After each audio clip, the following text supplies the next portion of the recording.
Guys, movie review time. Today we are going over Black Panther Wakanda Forever. That is the newest Black Panther movie. At this exact moment, you can only watch it on Disney Plus. So if you don't have Disney Plus, you need to fucking get it to watch it. End of story.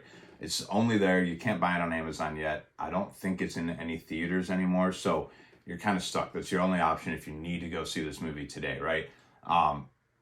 Let's dive into it. I thought this movie was pretty good overall. I'll give my rating at the end, but few things I definitely want to talk about with it. One thing going into it that I'm very excited about, relieved about. Marvel has been going down this multiverse path, right? Like if you've been following any Marvel movies at all that have came out recently, the multiverse is like the new theme for this chapter, right? And I said it from the very beginning. I hated that they were going down this path, because the thing is, it makes it just like, you could do anything. There's no real plot because you could do anything with the plot at any time, because you could blame it on this in the multiverse or this or that. It just makes it a very confusing, and like, I wasn't very excited about it, right? But they have to go down some path because, like, you know, the contracts ran out with Tony Stark and Steve Rogers. We're done with the days of Captain America, Iron Man, and Thor kind of being the main group, right? But we've got some cool new things happening, which like makes it really unique in my eyes. So it's unique, but the multiverse thing kind of gets draining. And like, there's a new Ant-Man movie coming out later this month, and when that happens, like, that's going to be a straight multiverse film, right? Curious to see how it is, don't get me wrong, but not as excited about it as I am to watch this and find out that they don't even mention it. As far as I can remember, I didn't even hear them mention or see or say anything multiverse related, and that was pretty nice if you ask me. One thing I love that they did, they handled the death of King T'Challa, Chadwick Boseman, who passed away, almost 2 years ago now.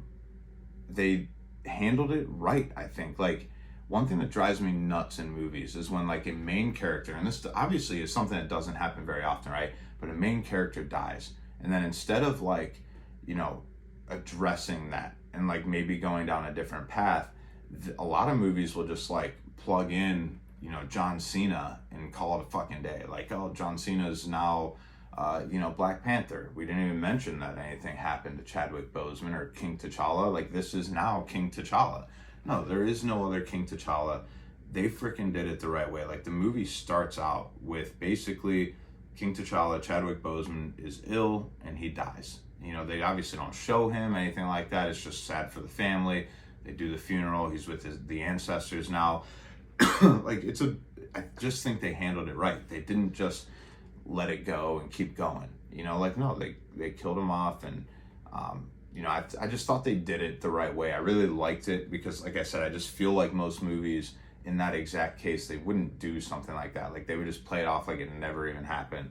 So I love the way that they handled all of that. I don't know what I was expecting going into it. I was expecting probably what I said, like what most movies tend to do, right? But they did not do that. The thing that really I loved about this movie, so obviously the fact that the multiverse wasn't really a part of it, I thought the bad guys, right? Like the new group that gets thrown into the mix here that nobody ever knew about, that is like the bad guys of the movie, they're freaking badass. Like, they killed it with Neymar and all these other people. Like, they looked freaking awesome. Like, the people of the sea, whatever the hell they were, I don't even know what the group is called, but they were really fucking cool. They were all badass. Like, Neymar especially. This dude is like, you know, with his feather feet, like, I mean, he's a water ass, like, badass. He's a freaking in the air badass. Like, you name it, this dude can do it. He might be one of the most like versatile, crazy freaking, well, superhero / bad guy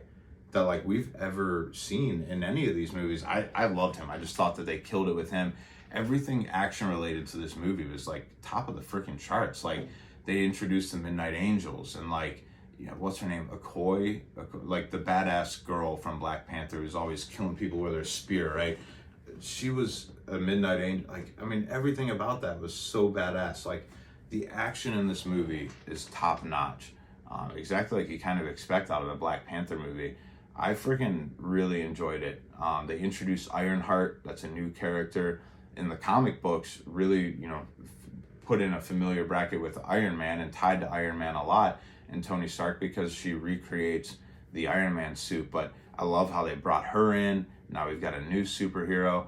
You know, I just, overall, I thought this movie was great. I thought they knocked it out of the park. Really, the thing that impressed me the most, though, was how they handled the passing of Chadwick Boseman as King T'Challa. I just thought they blew that out of the freaking water. I love the way they handled that. Now, this movie, I'm not going to put it in my top tier of Marvel movies. That's obviously like the original Avengers movie, Avengers Infinity War, Endgame. You know, the original Iron Man would definitely be in that top tier movies, right? This one's definitely not in there. But I'd be willing to put this in the category with, you know, Thor Ragnarok, Thor Love and Thunder, the original Captain America movie, First Avenger. You know, some of those movies, Avengers Civil War, like if that would, I would say that's around my second tier. This would probably be in the bottom of my second tier, maybe the top of my third tier when it comes to Marvel movies. But overall, I thought it was really good. So I'm going to give it a rating. I'm going to go with like a 8.4. If the original Avengers is a 9.8 for me, this is definitely in the 8s. We'll stick with an 8.4. But Marvel's Black Panther Wakanda Forever, that's a review.